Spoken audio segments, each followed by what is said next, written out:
Good morning, good afternoon, and evening, everyone. I welcome you all to the 1839th day of uninterrupted webinar session. Let's start our session with the silent. Thank you all.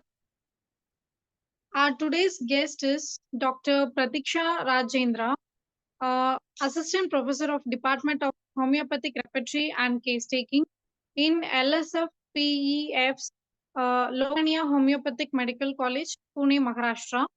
And she is the founder of Sanjeevani Homeopathic Clinic, Pune. And she had presented a paper at Homeo World Vision 2025, organized by Indian Institute of Homeopathic Physicians, on the topic of Abroma Augusta Q, an alternative for treating primary dysmenorrhea. Some of her articles has also been published on Homeopathy 360 platform. She is having more than 6 years of clinical experience and 2 years of teaching experience. Now she is here to present on the topic general clinical examination and related rules in Kent's repertory. I welcome you, ma'am, and now you can start your session. Yes. Hello and good evening, everyone. Myself, Dr. Pratiksha, and today I'll be starting with my session named General Clinical Examination and Related Rubrics in Kent's Repertory. So I guess without wasting time, I shall start with the session. I'll just share my screen.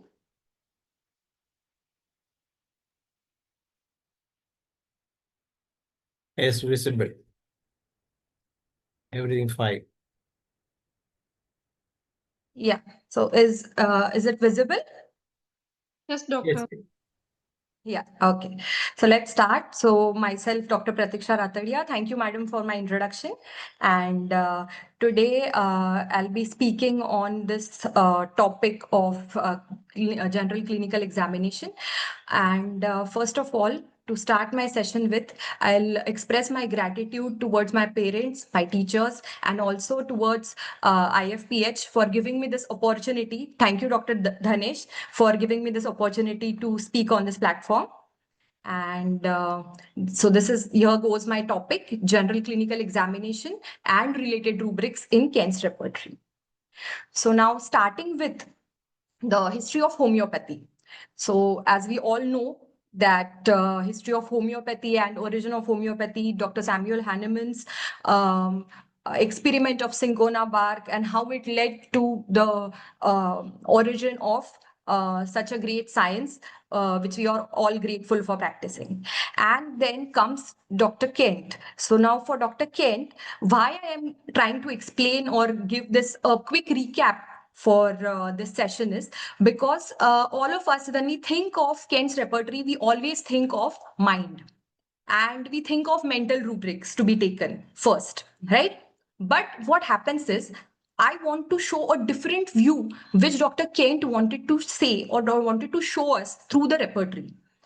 Although I agree with this point that mind rubrics or mind chapter is very important and a main milestone for homeopaths. But along with mind symptoms, physical or general clinical examination part, if all of us become what do we say? We become very accurate with general clinical examination part, we all will be able to solve our cases more in a more better way. So now coming towards Dr. Kent's conversion towards homeopathy. So here we all know about how Dr. Kent's wife was suffering from insomnia, and Dr. Kent, who was initially a old school physician, or we can say a allopathic physician, got converted towards or got attracted towards practicing homeopathy and other natural sciences.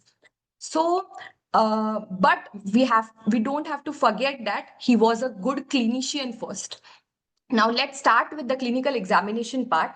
So clinical examination part, a few books which I find useful for teaching my students as well and to go through whenever I have time in my clinic. So these are the two books. That is Hutchinson's Clinical Methods is one of the good books. I guess all of you must be knowing that. And PJ Mehta's Practical Medicine. That is another book which we refer. I guess all of us, all of the respected practitioners over this platform must have some or the other time gone through these books. Now we will go through a checklist of general clinical examination. So as we all know, build, body proportion, nutrition, decubitus, clubbing, cyanosis, jaundice, pallor, lymphadenopathy, edema, skin and the appendages, what we call that is hair and nails, vertebral column, thickened nerves, joints, temperature, pulse, blood pressure, and respiratory rate. So all these are very important points when we do a clinical examination of a patient. Okay. So here, let me start with build. So in build is the structural skeletal structure in relation to age and sex of the individual as compared to the normal person. So if we are to compare a normal heighted person, we get two deviations. First is tall stature and we get a short stature. So what happens whenever a patient comes to us in our clinics? This is the role of a homeopath, to be a keen observer, to observe rather than asking continuous questions while case taking. We can just sit back and observe a few things. So one of these things is what is the build or height of the patient. So next point comes as nutrition. In nutrition, again, we have two deviations, that is obesity and emaciation. So we all know that again, even if the person is deficit in nutrition, obesity can lead, because nowadays a lot of food delivery apps are there. So people prefer ordering food online rather than cooking at home. So these two things are again increasing, that is obesity and emaciation. So I have just, put a few pictures of L'Oreal and Hardy so that you can correlate about obesity and emaciation. So now let me start with rubrics relating to build and nutrition, which we can get in Kent's report. So here comes, as we had one of the symptom signs as tall stature, but we don't have a direct rubric of tall or height into the repertory. So we'll go and search in the extremities chapter under elongation, which is a similar word to tall or heighted.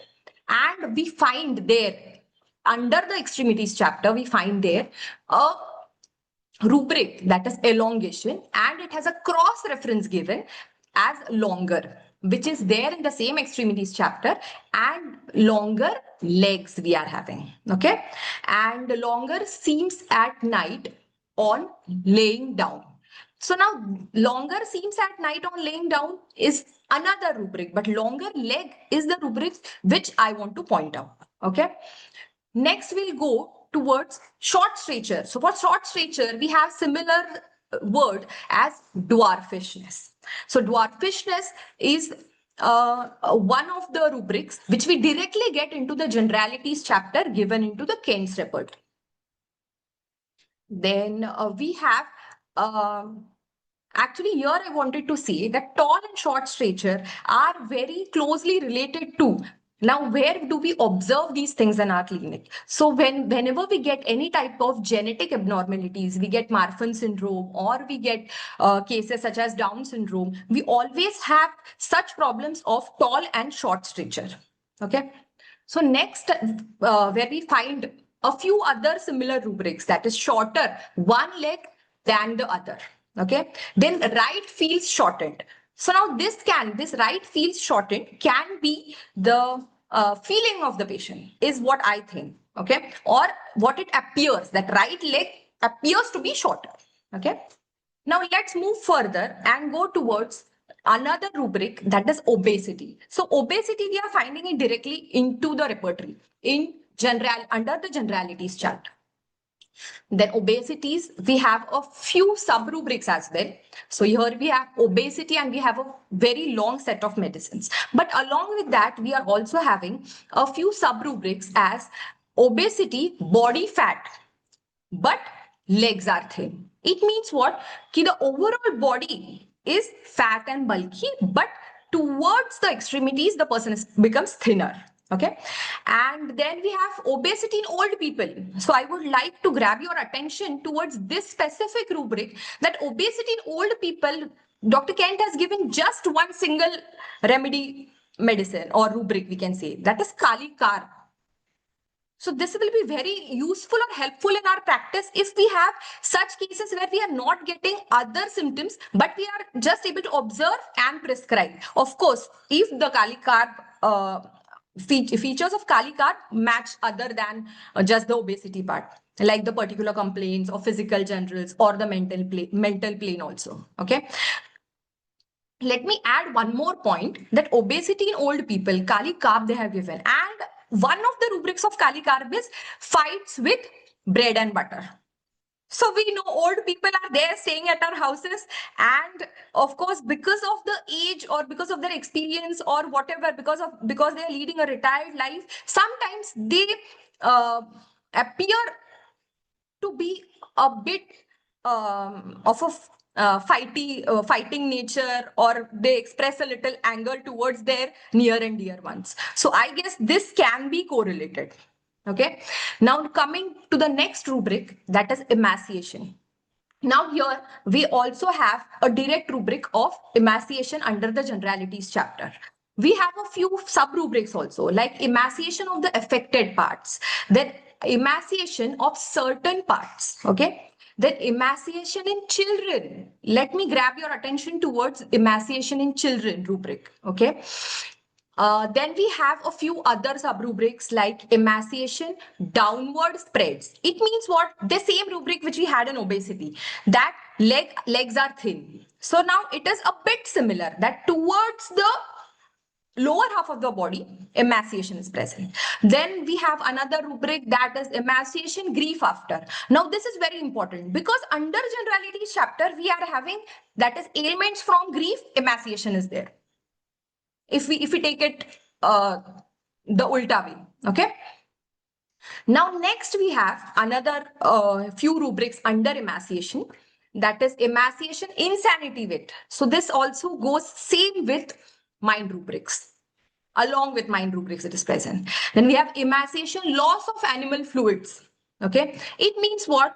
After the loss of animal fluids, that is after the loss of some vital fluids, say for example, someone is having a chronic condition of having symptoms of diarrhea, vomiting. Okay. Otherwise some type of ulcers, peptic ulcers, and there is a lot of loss of vital fluids from the body.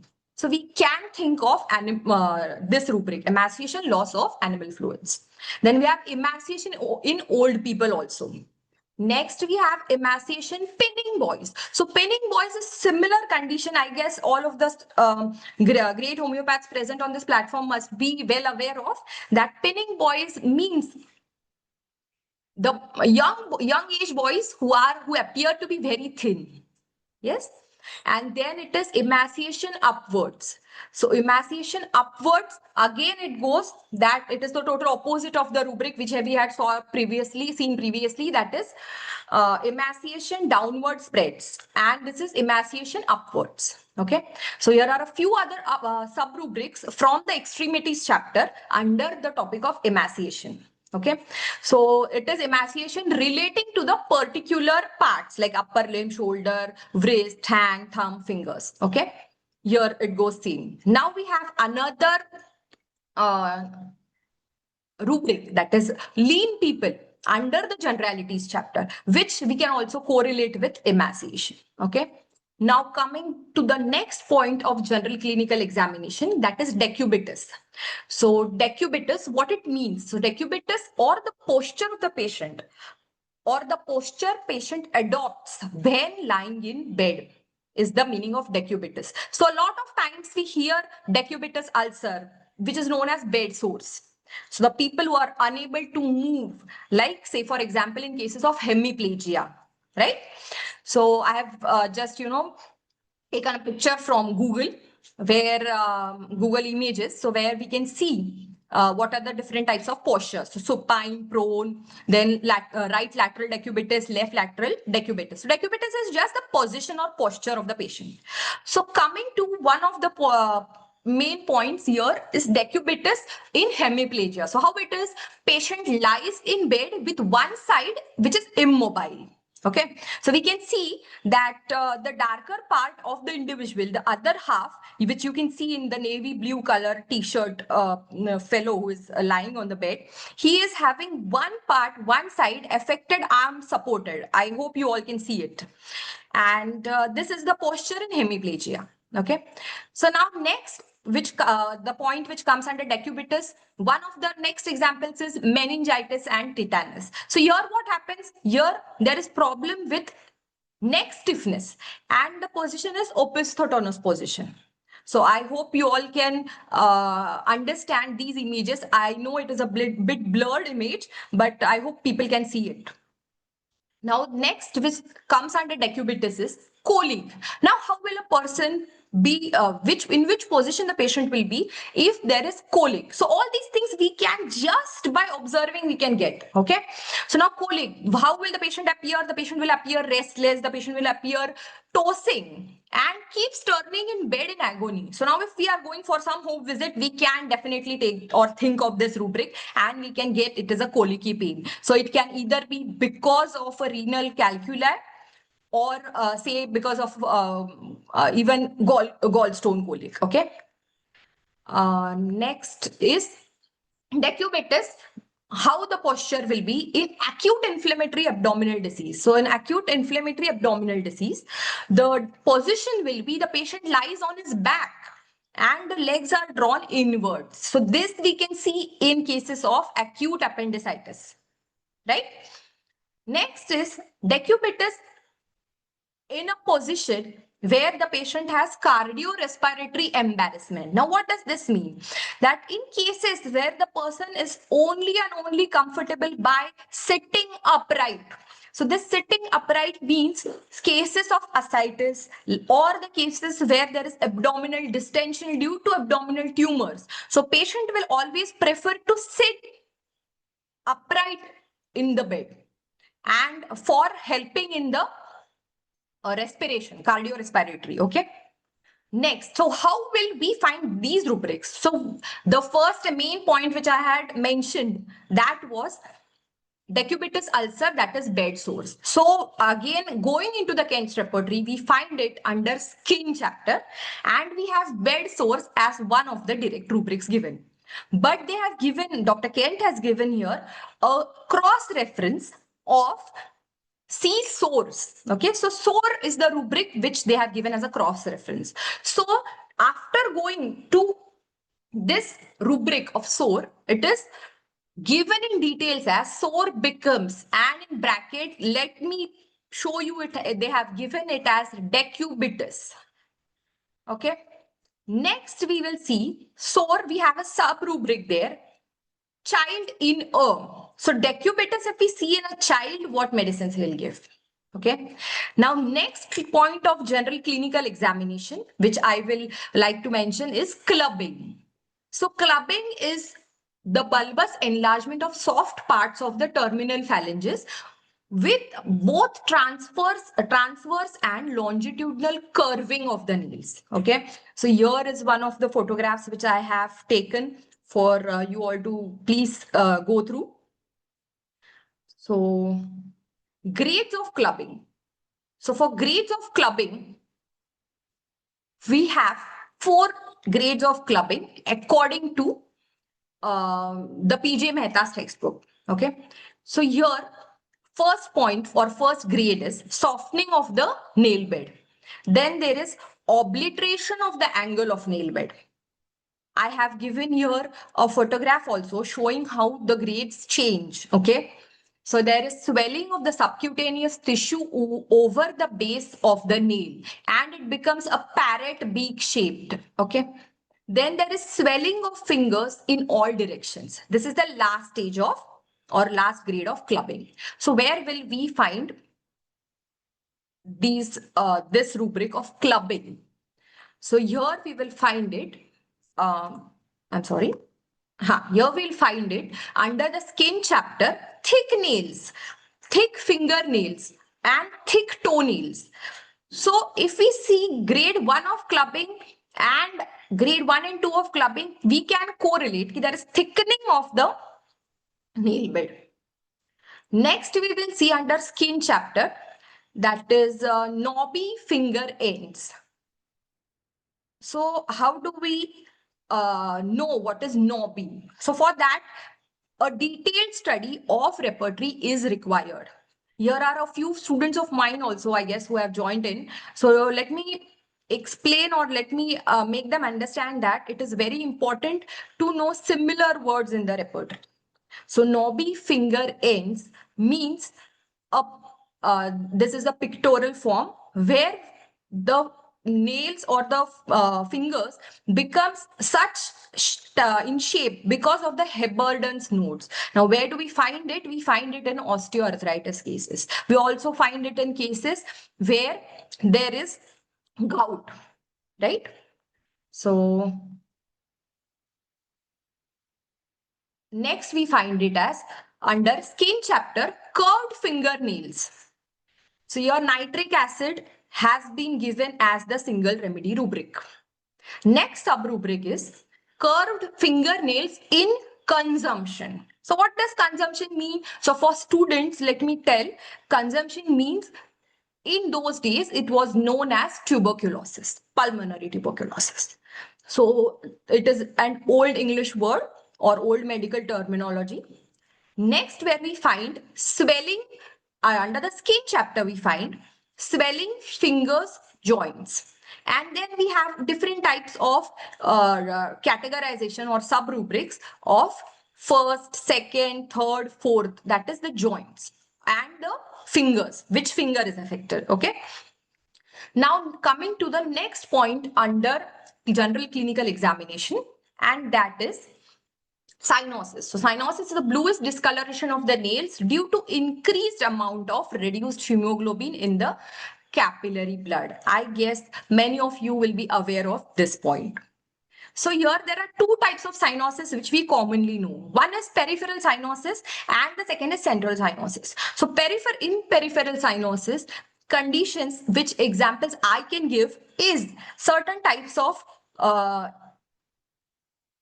conditions where people go into the cold areas leading to, or colder climates leading to vasoconstriction, and it leads to the condition of this cyanotic condition, that is bluish discoloration results because of the decreased oxygen supply. And for central cyanosis, I will like to mention two particular causes, that is cardiac causes and pulmonary causes. Under cardiac causes, one of the causes is relating to congenital heart conditions like tetralogy of Fallot. And for pulmonary conditions, I can give a good example of COPD cases, okay, chronic obstructive pulmonary disease or fibrosis of the lung. So now let me show you this general clinical examination point into the Kent's repertory. So that point will come in generalities chapter, cyanosis. So if students are present, I would like them to take screenshots of these rubrics and study them later. So your cyanosis is there as direct rubric given into the generalities chapter. Next sub rubric also we have cyanosis infants in. This was the reason I was explaining the point under central cyanosis, that is congenital heart conditions. Children who are having such congenital heart conditions, we can find a rubric of theirs into the repertory. Next, we have under skin chapter, discoloration bluish. This is also one of the main rubrics which can or which points towards cyanosis. Then we have one of the few rubrics into the extremities chapter, that is thrombosis lower limbs, and only one single medicine is given, that is Epis. Now how can we correlate this to cyanosis? If thrombosis is present into the lower limbs and there is reduced blood supply leading to reduced supply of oxygen, leading to bluish discoloration of the lower limbs. Okay. Now we again have under the central cyanosis, let me show you. We have central cyanosis locations where we can sites where we can observe the central cyanosis, and one of the sites is mouth or tongue. Okay, so here we can find under mouth chapter discoloration, blueness. Next we have discoloration, tongue, blue. So tongue is another site where we can look at the cyanosis. And discoloration, tongue, blue in spots. So this is another subrubric. Now let us go towards the next point under general clinical examination, that is jaundice or icterus. So what does icterus mean or jaundice mean? So it is the yellow coloration of the tissues and body fluids due to an increase in bile pigments in the body. Okay, so this is a picture where we can see the conjunctiva has turned yellow in color. Here are a few other pictures where we find icterus or jaundice. So one of the conditions where we can find is any liver related complaints. Okay.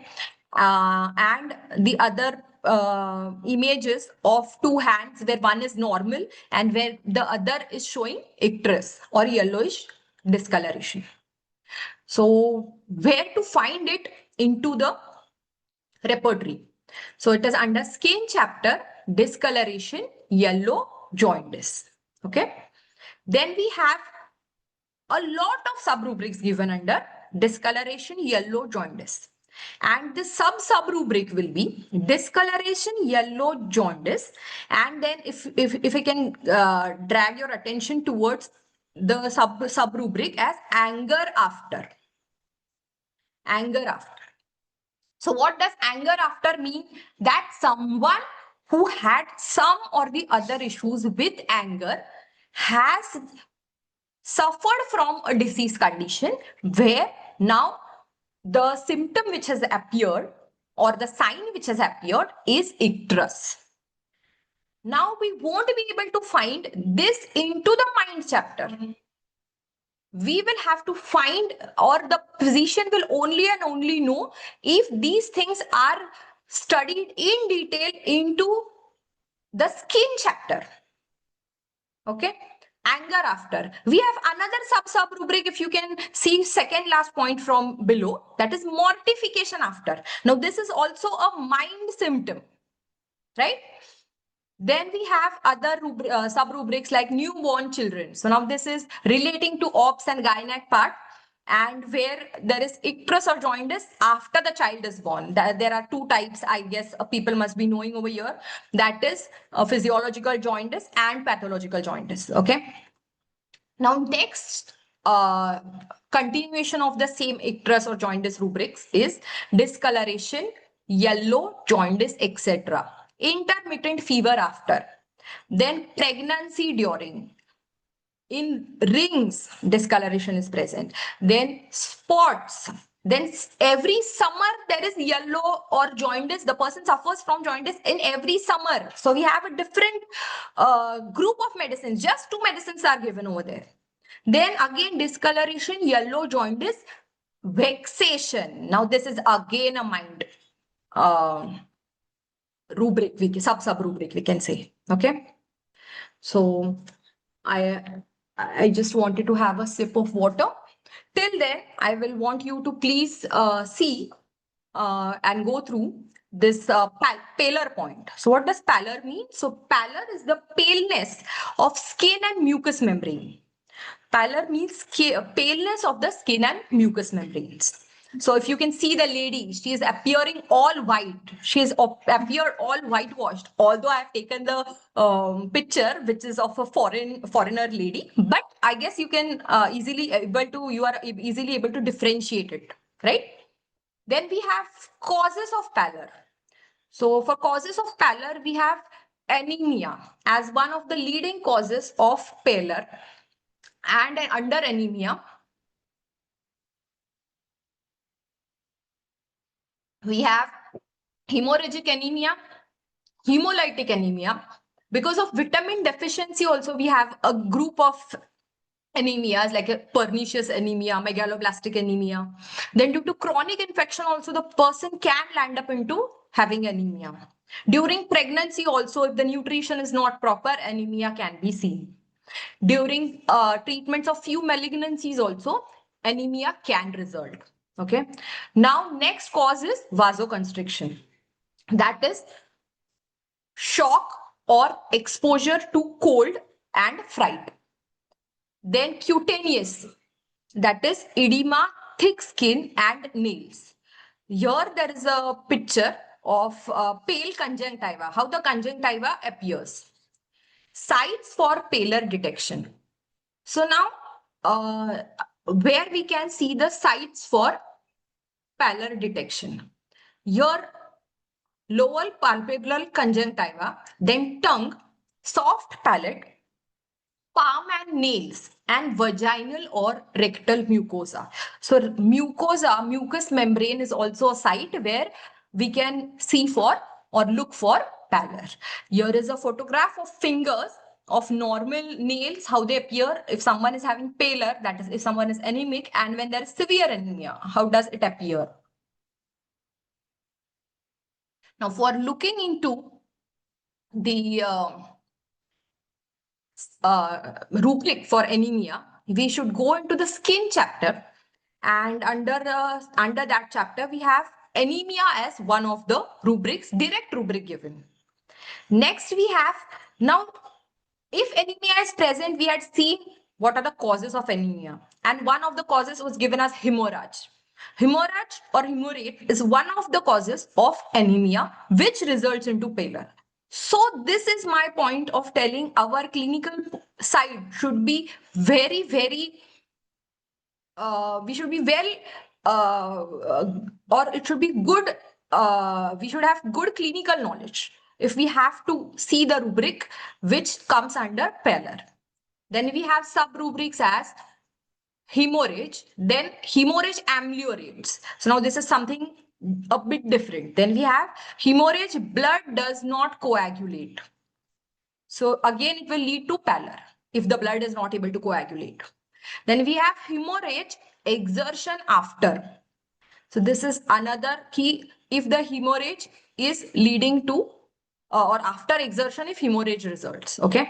Hemorrhage from orifices of the body. Okay. Now, next point which I wanted to tell is many a times when there is anemia, when there is paleness, people go into taking a lot of allopathic medications or supplements, iron supplements, and due to overdose of iron supplements, it leads to adverse effects of the medication. And the rubric for that, what we can find is under generalities chapter, iron after abuse of. It means after taking over medication of iron supplements, the thing that results or the symptoms that are caused, which can be cured by these medicines, that is arsenic, pulsatilla, sulfur, and zinc. Now, next point is lymphadenopathy. So, lymphadenopathy means what? So, lymphadenopathy is inflammatory or non-inflammatory enlargement of lymph nodes. Okay. So, here is a picture for all the students to go through. What are the lymph nodes or lymphatics, where they are present inside the body. Okay. And now let me move towards the next point, that is cervical lymph nodes. So cervical lymph nodes, I have taken a picture for all of you. If you want, you can just screenshot the picture so that you can use it for your studies next time. Next, we have axillary lymph nodes. So for axillary lymph nodes, I have shown where is the location of that particular lymph node. These all are Google pictures from Google. So you can just, even if you want, you can search them. Next is lymphadenopathy, how it appears. So this is enlargement of the cervical lymph nodes and how it appears clinically. Most of the doctors present in this meeting must already be knowing all these things. The second picture is enlargement of the axillary lymph nodes is the second picture. Okay. Now, where will we find it? So we'll find one of the enlargement of cervical lymph nodes or tonsils under the direct rubric of throat chapter under swelling tonsils. Okay.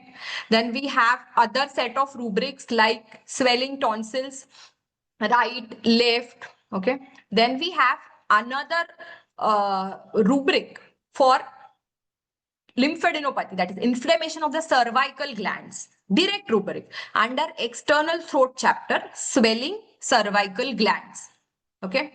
Then we have swelling cervical glands sub rubric as evening aggravates or hard or suppurative or extending to shoulder also. So these are the sub rubrics given.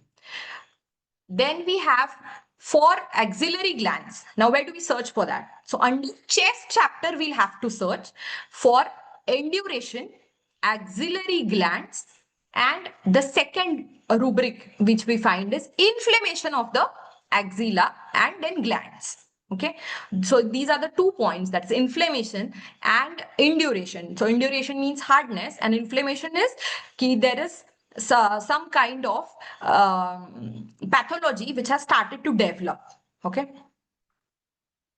Next, where we will find another axillary gland rubric is under the chest chapter. So here we have chest, swelling, axillary gland. Then we have chest, swelling, axillary gland, menses before. Swelling of the axillary glands before menses, it means. So these symptoms are there which people or females usually tell us, but we just ignore them many a times. Then we have swelling axillary glands, which is painless.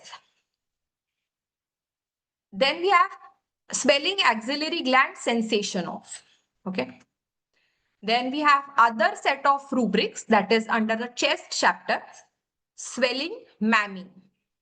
Then a lot of sub-rubrics are given under swelling mammy, that is mammary gland, which is also a part of lymphatic system. Okay. So next we have for arms. So for where to search for lymphatics of the arms. So there is under extremities chapter, we will find inflammation lymphatics of arm. And let me tell you, just single remedy rubric it is, and the medicine is Bufu. Okay. Now we have seen upper limbs. So now let's move towards lymphatics of lower limbs. So for that, we'll search under extremities chapter, swelling lower limbs, and sub-rubric will be lymphatic. And again, only 2 medicines are given, Baraita-Car and Berberis. Okay. Now our next point is edema. So edema, I guess all of must know that is edema is the collection of fluid in the interstitial spaces or serous cavities. Now this is, we have 2 types of edemas, okay, that is pitting and non-pitting. Another categorization is we have unilateral and bilateral. So I've tried to show both the pictures.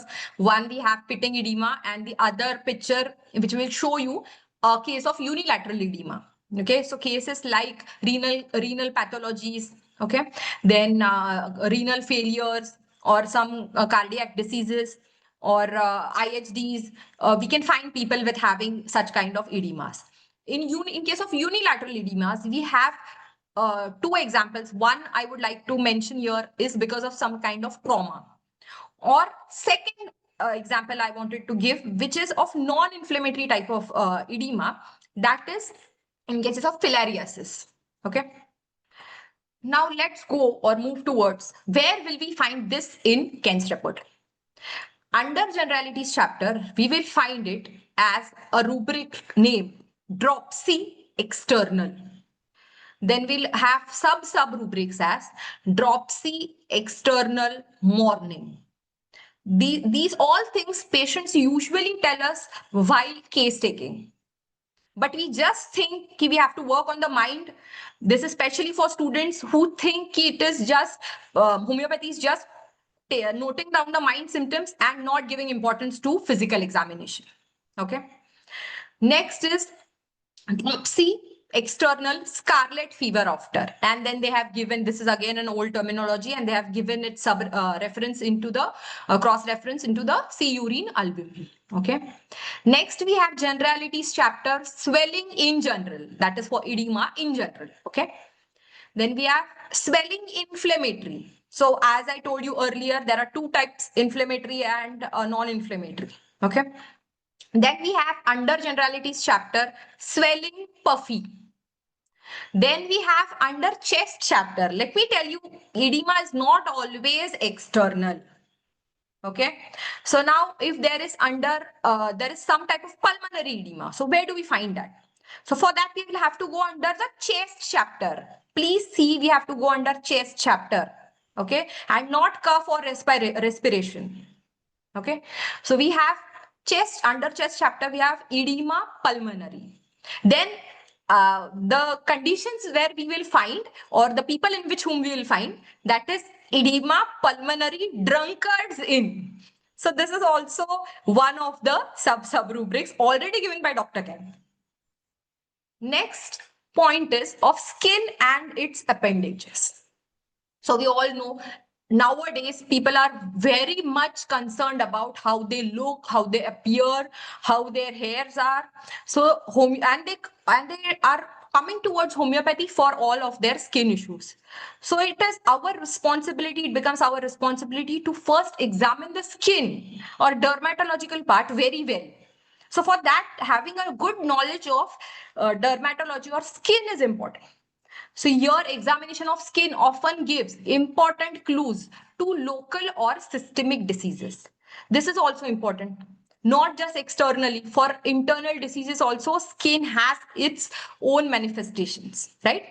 Then what we can observe? We can observe the color of the skin. We can see whether there is some pigmentation. We can see whether there is some hypopigmentation present.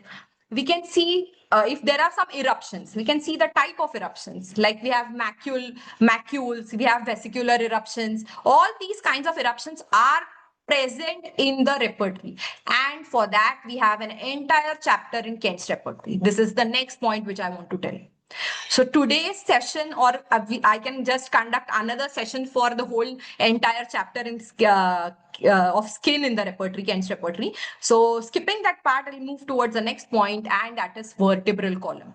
So vertebral column, under that, what things we can observe for general examination of the patient.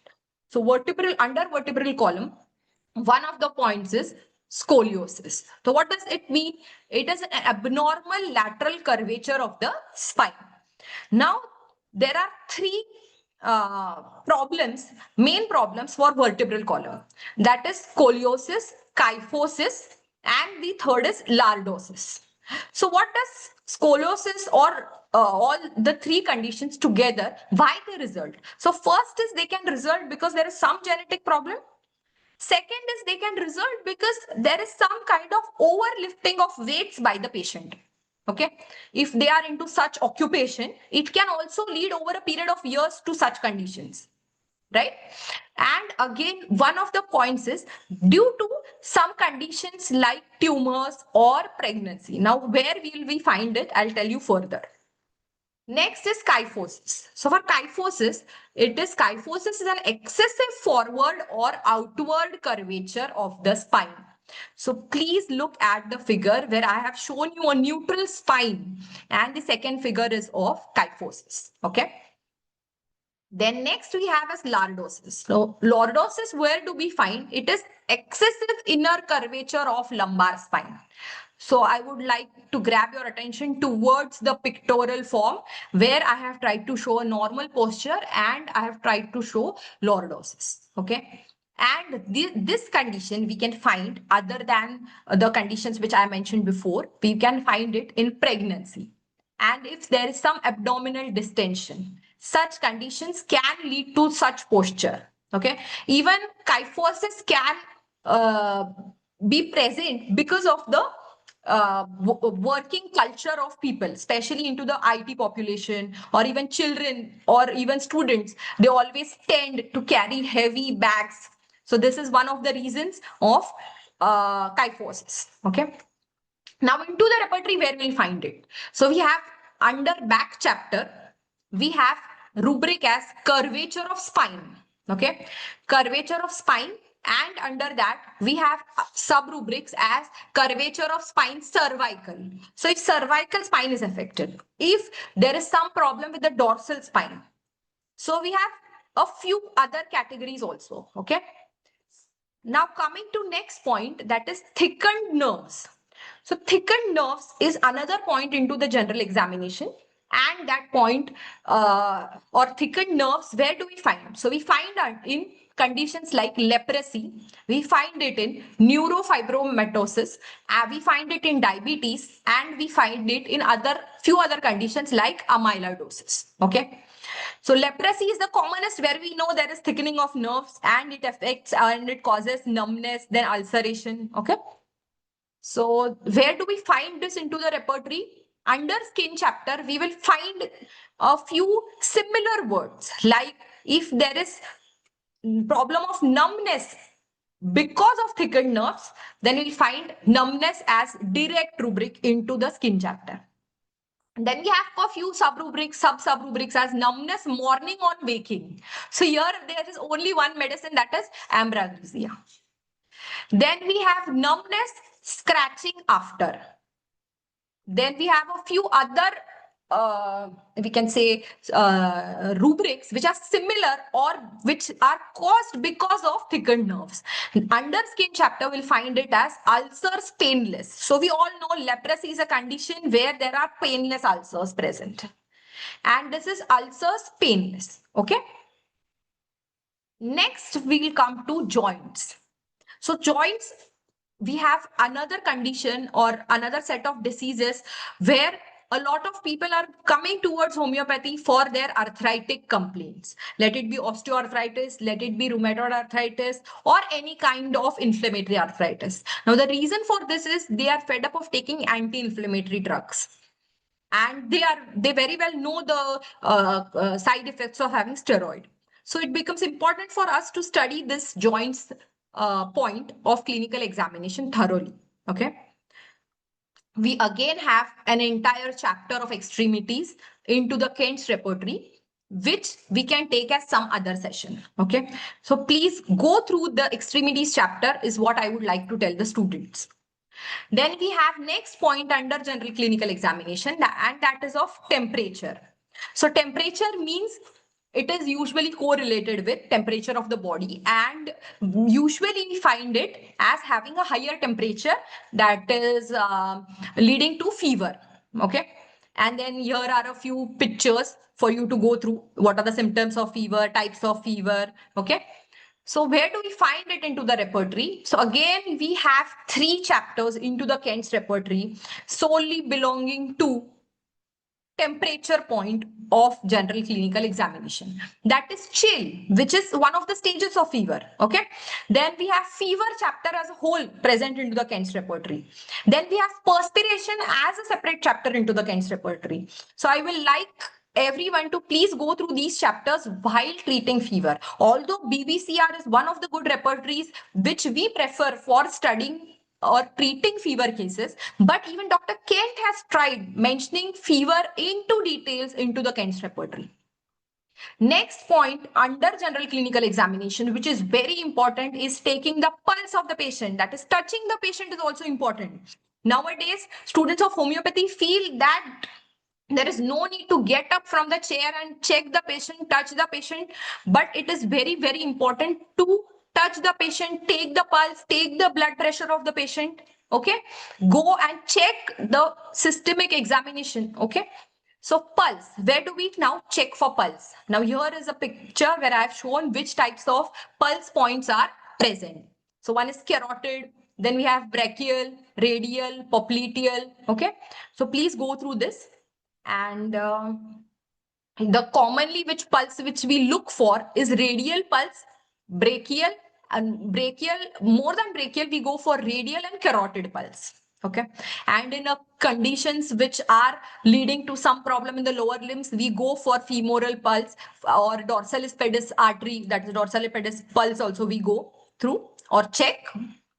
Then where do we find pulse? So pulse as a whole, a lot of rubrics or sub rubrics are given into the generalities chapter. We have under generalities chapter, we have direct rubric of pulse.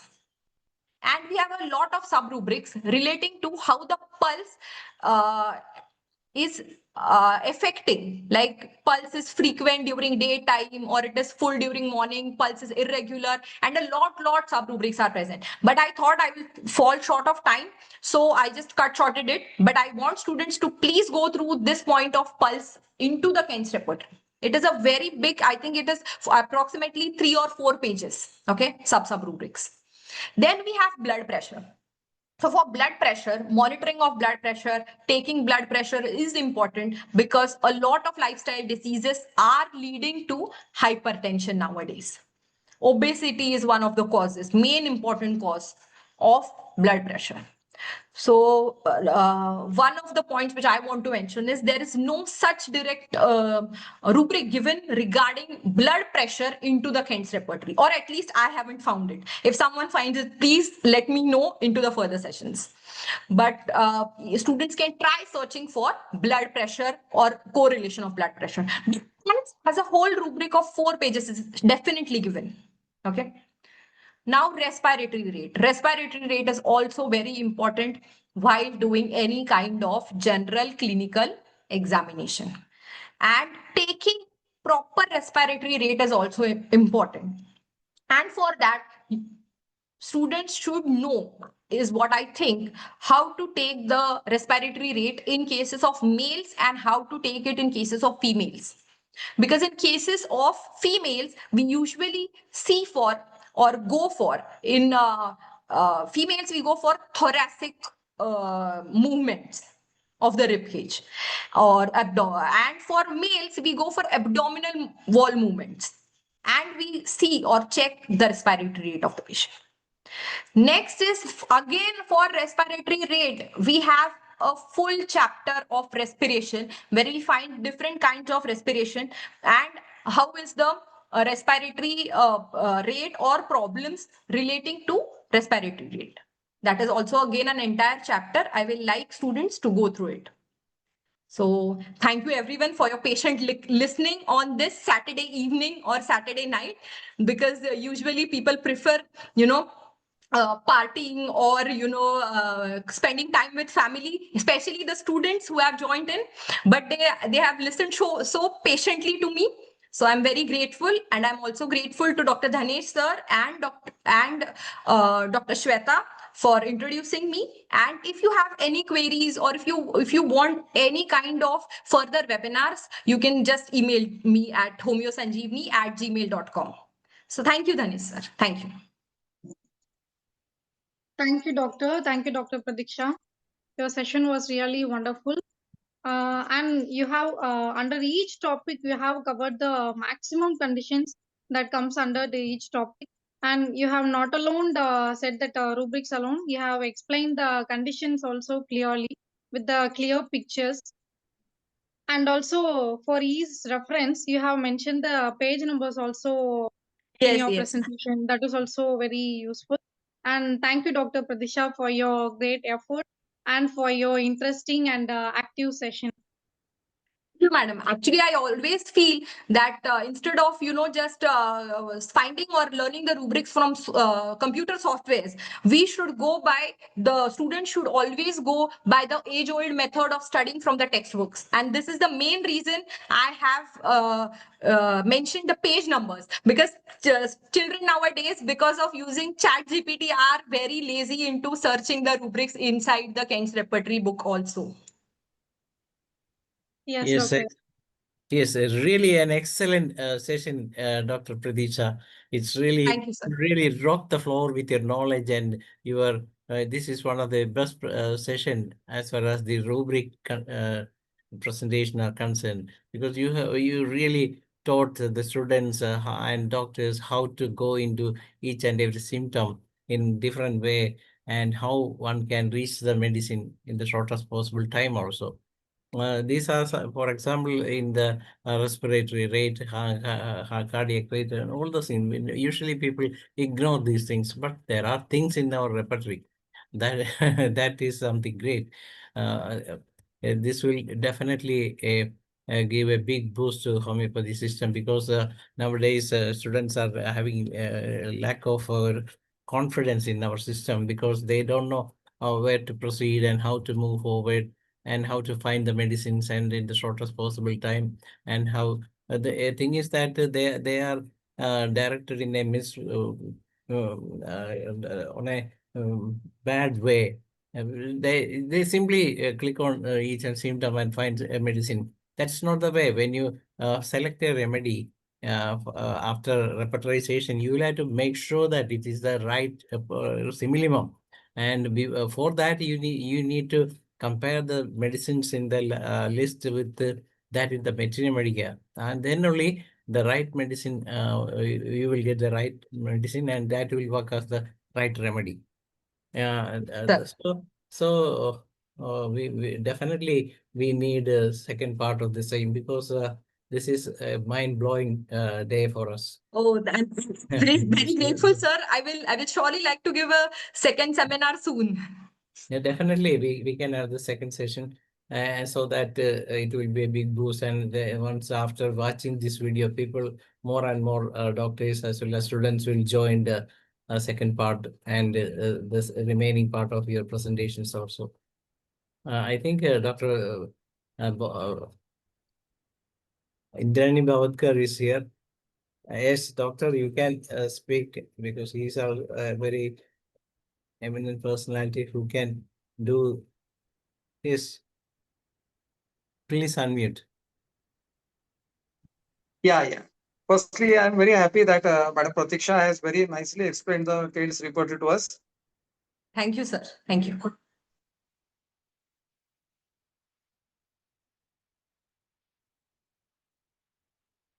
Actually, this repertory, madam, is for elaborate the objective things. We are very happy for it. Can you hear me? Yeah. Yes, sir. Yeah. In clinical examination, many a times students usually, they do not record these symptoms. They only concentrate to the subjective symptoms, but these are the objective symptoms which you have explained. So they're really very appreciating. Yeah. One common rubric, actually, no report is complete. We all know it. In ascites, can you guide us, like, under which heading can we get it? Because it is all scattered in Kane's repertory, I know. Like in decubitus, we discussed about the decubitus in case of ascites or breathlessness. So can you just guide it, like where can we get a rubric for ascites? Like it's a clinical rubric, I know. Yeah. So, sir, for example, if you want to search it into the Kent's repertory, so I am having it just with me. Okay. So let me just guide you through a few chapters, which obviously you must be knowing. So I guess let's search it into the abdomen. So did you find it under abdomen?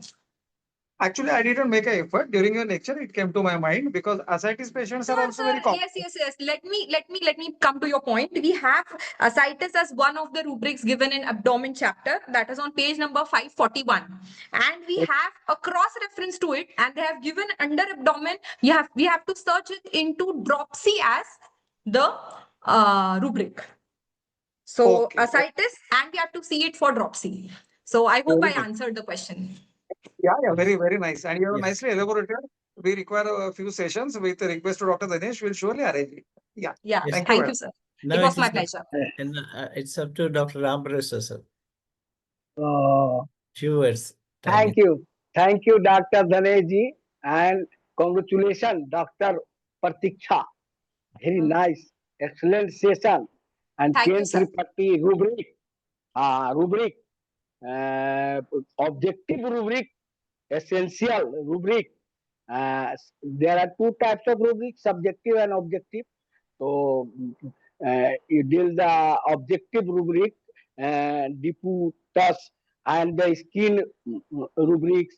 So very nice, excellent session. Thank you. Thank you, sir. And now let me, there is an announcement for our celebration. As you all know, the IFBH is celebrating its 5th anniversary on 28th September at Cochin Vivanta Taj Hotel. And I hope all of you will register for the same, rupees 3,000 per person. And if you come up with some other person, then it will be 5,500. As you all know, Taj Vivanta is one of the 5-star hotel from Taj Group. So the cost is very high. That's the reason why we have to take this that amount for the registration. All those who are unable to attend can either sponsor a student or either otherwise you can give some contribution for the betterment of the success of this celebration. So it's over to Dr. Bob Lim to say a vote of thanks to the session. Dr. Bob Lim from Malaysia. Yes.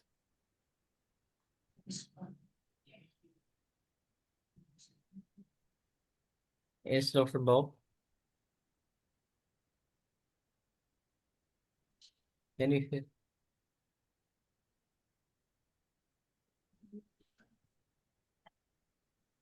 Okay. Dr. Indranil. Yes, Dr. Vote of Indranil thanks. Pavathar can say vote of thanks. I think there is some network problem with Dr. Bob Lim. Yes. Okay. Thank you all doctors for attending the session. And thank you once again. Thank you, Dr. Pratiksha. And come again with your second. Thank you all doctors. And I'm handing over the session. Thank you. Thank you, There is everyone. Thank you. there is another announcement, and tomorrow we will have a session from Dr. Anita Anil.